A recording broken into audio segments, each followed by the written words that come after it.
Les haras nationaux possèdent 350 voitures anciennes qui constituent le parc hippomobile public le plus important de France numériquement. Et on retrouve dans chacun d'eux un certain nombre de voitures. Par exemple, ici, à Pompadour, il y a près d'une trentaine de voitures conservées. D'autres haras nationaux en possèdent aussi un assez grand nombre, par exemple le haras de Cluny et le haras du Pin. Il y a deux séries de voitures dans les haras nationaux. Les voitures qui ont été achetées à la fin du 19e siècle ou au début du 20e siècle et qui sont des voitures adaptées aux besoins que les haras avaient à cette époque-là, le dressage des chevaux, l'entraînement des chevaux et leur exercice quotidien. Parmi les voitures les plus emblématiques des haras nationaux, les plus typiques, il y a le Squelette, qui est la voiture que vous voyez derrière moi. C'est une voiture très curieuse à regarder. Vous voyez qu'elle n'a pas de caisse, il y a uniquement un train très robuste et très solide. Cette voiture sert à dresser les jeunes chevaux à l'attelage. On met deux chevaux, un vieux qui est donc entraîné, qu'on appelle le maître d'école, d'un cheval calme qui connaît son métier, et le jeune cheval attelé à côté de lui. Et on espère que le cheval, le maître d'école, va, par sa sagesse et son calme, calmer le jeune cheval qui, lui, peut se défendre contre la voiture, apeuré par le bruit, donc il peut ruer, d'où le fait que la voiture soit une voiture très solide et qu'elle n'ait pas de caisse, dans le cas où le jeune cheval entraînerait la voiture et irait la renverser. Ce sont des voitures qui n'existaient autrefois que chez les marchands de chevaux et dans les haras.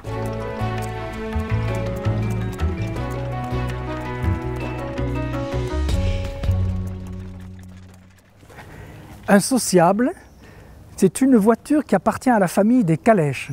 Ce sont des voitures de promenade qu'on utilise soit à la ville, soit à la campagne, par beau temps évidemment.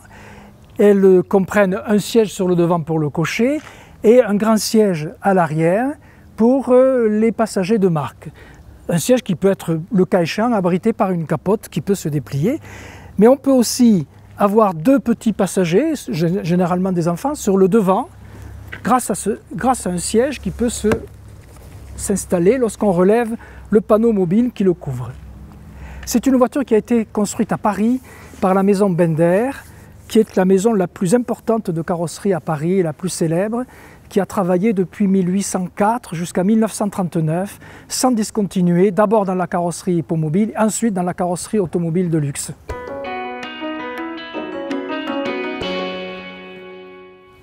Le landau, c'est une voiture qu'on peut utiliser en ville ou à la campagne, fermée, comme elle est ici, par deux capotes jointives ou au contraire découvertes lorsqu'on ouvre les capotes à l'avant et à l'arrière. Ce landau a été construit à Périgueux par la maison Dufour. La maison Dufour est une maison de carrosserie très importante qui a travaillé pendant plusieurs générations. Ils ont pris part à plusieurs expositions universelles, notamment à Paris. C'est donc une maison de carrosserie provinciale, mais qui a eu un renom en dehors de la province. Il y avait aux écuries impériales de Napoléon III un petit omnibus de la maison Dufour. Nous continuons notre voyage hippomobile avec ce grand break qui est la voiture la plus importante du haras aujourd'hui. C'est une voiture qui a eu plusieurs usages. Elle servait pour aller à la chasse, mais aussi pour des promenades à la campagne et dans les haras pour l'exercice des chevaux.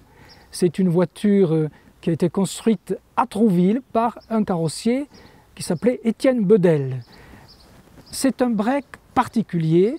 Le corps central de la voiture est avec des sièges en vis-à-vis, une portière sur le côté et à l'arrière, un grand siège surélevé sur des ferrures pour les domestiques ou les grooms qui servent à aider l'attelage. La grande wagonnette, ou break d'écurie, c'est son nom le plus fréquent. C'est une voiture à usage multiple qui sert à transporter des passagers, mais aussi du matériel.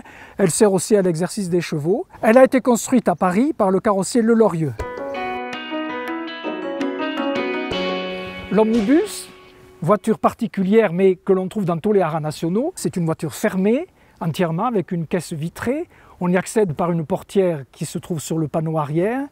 Et c'est une voiture qui est destinée pour aller chercher les visiteurs du haras, les visiteurs de marque, les voyageurs qui arrivaient en train jusqu'à la gare et qui ensuite allaient de la gare avec leurs bagages jusqu'au haras. C'est une voiture qui a été construite à Paris par le carrossier Le Lorieux. Il y a aussi sur cette voiture donc une galerie d'impérial pour les bagages et un siège d'impérial pour des passagers qui préfèrent voyager à l'extérieur plutôt que dans la caisse de la voiture. On l'attelle à 2 chevaux ampères ou à 3 chevaux de front ou 4 chevaux. Une autre voiture du haras national, très intéressante et très rare dans les haras nationaux, c'est un speeder, un modèle américain, avec des particularités propres à la carrosserie américaine, qui est tout à fait étrangère à la carrosserie européenne.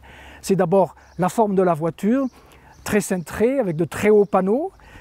Une particularité qui est le train de la voiture, avec un train relié à flèche, qui est typique des voitures américaines. Typique des voitures américaines, ce ressort devant, ce ressort elliptique en travers, posé sur les cieux au lieu d'être sur les côtés. C'est une voiture très légère pour atteler des chevaux de sang très vifs, très rapides, et donc réservée aux amateurs d'attelage, les gens qui aiment les chevaux très rapides, pour le plaisir de mener à grande vitesse. Et maintenant, nous allons aller voir le tonneau.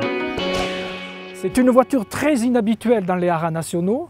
C'est une voiture qui a été inventée à l'origine pour promener les jeunes enfants dans le parc des châteaux, sous la surveillance de leur gouvernante. Celle-ci est assise dans l'angle postérieur droit de la voiture, ici au fond. Elle conduit le poney ou le cheval.